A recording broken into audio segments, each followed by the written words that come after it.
Today is a good day to be a Tarkov enjoyer because we got so much details about what's coming in this December wipe from the recent BSG livestream. Not only do we now have a pretty much confirmed date about when the wipe is actually happening, we also know when Arena is coming too, but then at the same time they have dropped so much details when it comes to the new things coming like vaulting, shoulder swapping, the armor system, and even a new map that's coming. We're getting an extension for one of the maps and a new map at the same time. There is so much cool stuff coming to Tarkov. I cannot wait. I have not been this excited for an expansion as long as I can remember playing this game. But let's start from the top, and probably the thing you're most excited about is when the wipe is actually going to be coming. So they didn't give an exact date, and of course they never will give us an exact date. He just said it's going to be at New Year. So it will either be just before the New Year happens, in between Christmas and New Year, what I expect is my guess of when it's going to be,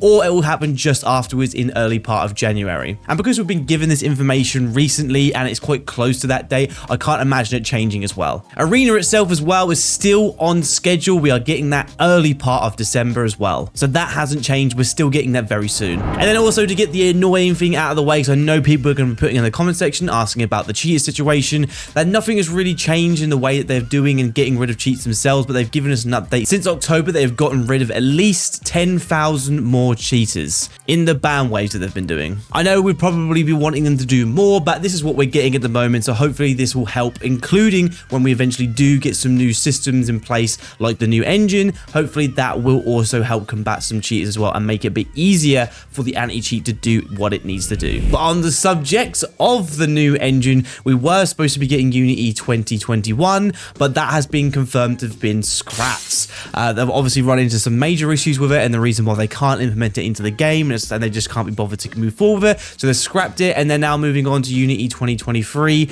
I assume maybe it's easier to implement just because it's on a newer, more updated system, but for some reason they've scrapped the old system and going to the new one. I mean, I'm a little bit annoyed about that because we've been waiting for the engine upgrade for so long, so that means if they've scrapped it and starting on the new engine, it means it's pretty much going from square one, so we're probably not going to be getting an engine update, I would say, for at least 6 months to a year. But let's talk about the new matchmaker, probably one of the things I'm actually most excited about. Not like a new feature, but just something that allows me to get into raids faster. I've made a video on this in the past of what BSG needs to change to keep Tarkov going long term. Like I said, so many people waste so much time with a small amount of time they get to play the game. We're just loading into raids in the first place. So having an increased matchmaking system for us to be able to get into raids faster, instead of having to wait on average at least 5 minutes per raid, if they could even half that to 2 minutes 30 to 2 minutes, that would be a game changer for a lot of people who don't have that much time to play the game. I want to now talk about the left shoulder peeking and also the vaulting. I think these are probably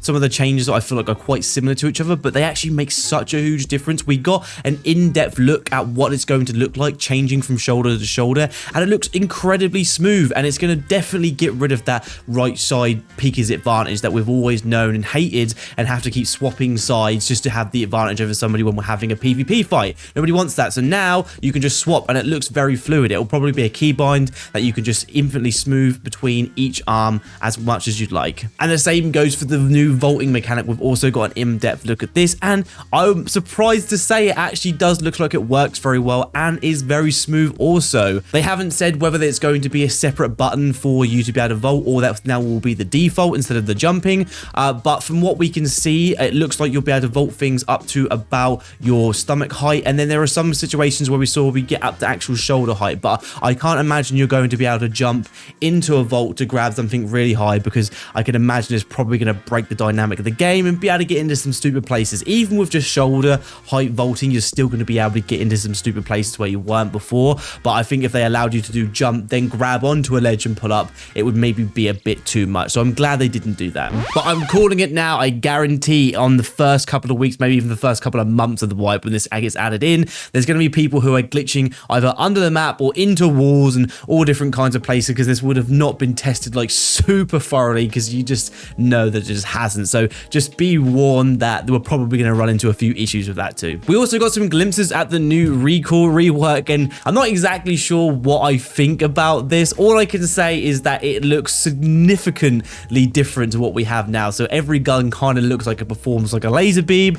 I'm not sure if I'm happy about that or not. I'm probably going to make a separate video just to kind of go over the nitty gritty of what this is going to do to the game, if this is what we see is what it's going to be. But I'm just going to be a pacifist in this at the moment and not talk about it too much, and then just let it get implemented, and then we can kind of go over and see whether it needs to be tweaked or changed from there. Speaking about a controversial subject though, the new armor plate system, we got a real in-depth look at that now, and it looks complicated, I can tell you that now. So it looks like we've got different kinds of leveling systems with the armor. So you'll have armor itself that has its own body armor, like a level 3 protection, what's soft materials, what will be like level 3 to level 4, what you can then repair, but you can't then take out, so that we built into the armor itself. And then you'll have the slots for the plates to go in. These are the ones that you can remove up to level 6 body armors, where you can swap these into different body armors, take them out, and even find them in raid. But as we know, we're also getting with this is the new hitbox system as well. So it means where the armor is not covering you, it means you can get hit. So those slots in the side of the arms,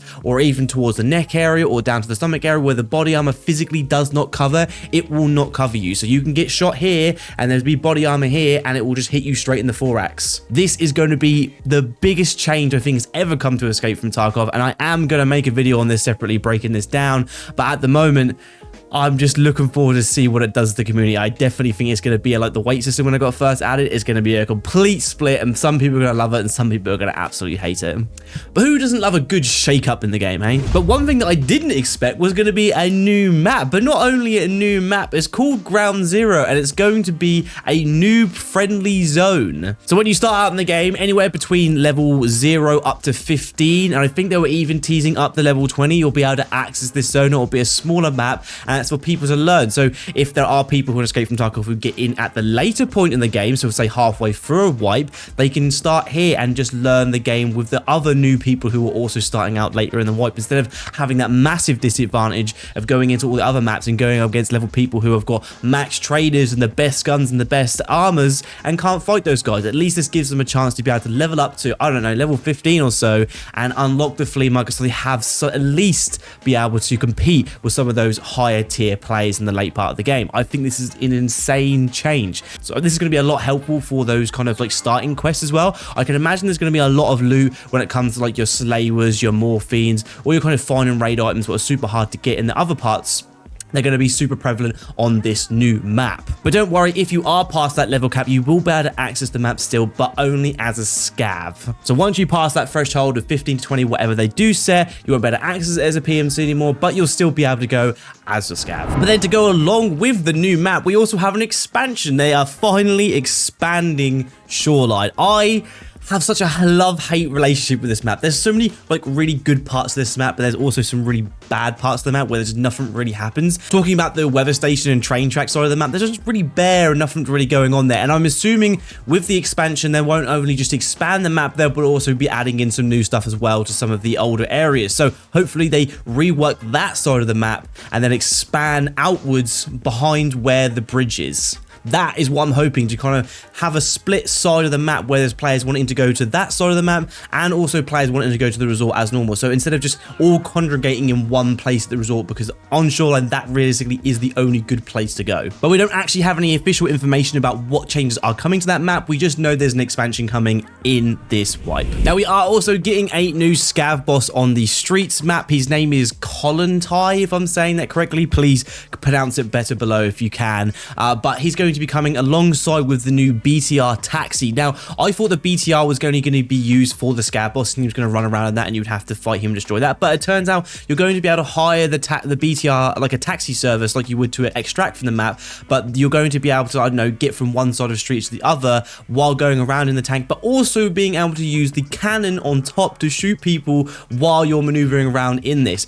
but it has been confirmed also that there's no way of actually destroying the BTR at the moment, so it means it's going to be a right pain if you run into it on the streets. The only way you can fight it is by not fighting it at all. You're going to have to run away. You're just going to have to run away from it because they haven't added in the RPG yet, what will be coming in the future, what will be used to be able to destroy vehicles like that. So don't tell me that you can use grenades and grenade launchers to destroy tanks. It doesn't work like that. You can't do that, but you can with an RPG, but we just don't have it yet. One thing I really didn't expect them to add, actually, what they did was the achievement system. What I think is going to seriously benefit those players who've been playing for a long period of time, like myself. So the achievements won't just reset as soon as the wipe happens. They'll continue on. So there'll be like really hard achievements that you can kind of use to flex over your friends or even your fan base, like I would be able to. And eventually this is going to move into you getting some items that you can hang up in your wall, for instance, in your hideout. Again, another big flex for your friends or for your fan base. And you'll be able to see this when you group up with people. You'll be able to look at their stats and their achievements. But also on top of that as well, there's going to be a weapon display. So when you put a weapon in your weapon rack, say a modded gun like you have, then you can put it in your weapon rack, favorite it, and add it to this list. It means then you can then share your gun builds with your friends because they can then go onto your account, go onto your achievements, see the guns there, access it, and then copy and save your loadout. So this is going to be a way for us to actually officially now share loadouts between people. I'm hoping you can search people also. So for instance, that for me, I could do a loadout, make a video on it. I could have it inside of my profile so then people can search me inside Tarkov and then go to my profile and then see the gun listed below and then buy and copy the build from me. Coming to the last couple of things here. So the Lightkeeper services, we are going to be getting those. What exactly we get from the services, we don't know as of yet. All we know is that we're going to be able to buy and trade stuff with him. And also, as funny as this sounds, we're going to be able to apparently hire the goons to escort us around the map. Also on top of that, Zarachi too. And then also we're allowed to buy friendship with the cultists at nighttime too. These are going to be some really interesting things that we're going to be able to do in the later part of the game when we finally unlock the Lightkeeper services and get to that part of the game. But I don't know exactly whether we're going to be getting this stuff this wipe or how much of this stuff we're going to be getting, but we're definitely going to be getting some form of these services this December. And last but not least, we're going to be getting new clothes like we always do, new attachments for guns, and also some new guns too. Some of the most notable ones by the looks of things is going to be the RPD, and we're also going to be getting a kind of miniature AS Val with like a 10-15 round mag. I actually, by the looks of things, this thing is actually going to be quite destructive. I'm actually interested to see because that firing that caliber is quite rare and it's really good caliber, to be fair. So putting it in like a cheap weapon, this might be one of our new kind of early game destroyers, but we'll just have to wait and see for that. And thank you very much, guys, for anyone stuck around to this part of the video. I really appreciate it. And remember to like, comment, and subscribe for more Escape from Tarkov content from me. I might have some other interesting videos for you. I recently did a 10 hit on Sturban Stash to see whether it has been buffed and is good and worth using when you find the key, or is it still worth selling on the flea market. Check it out there.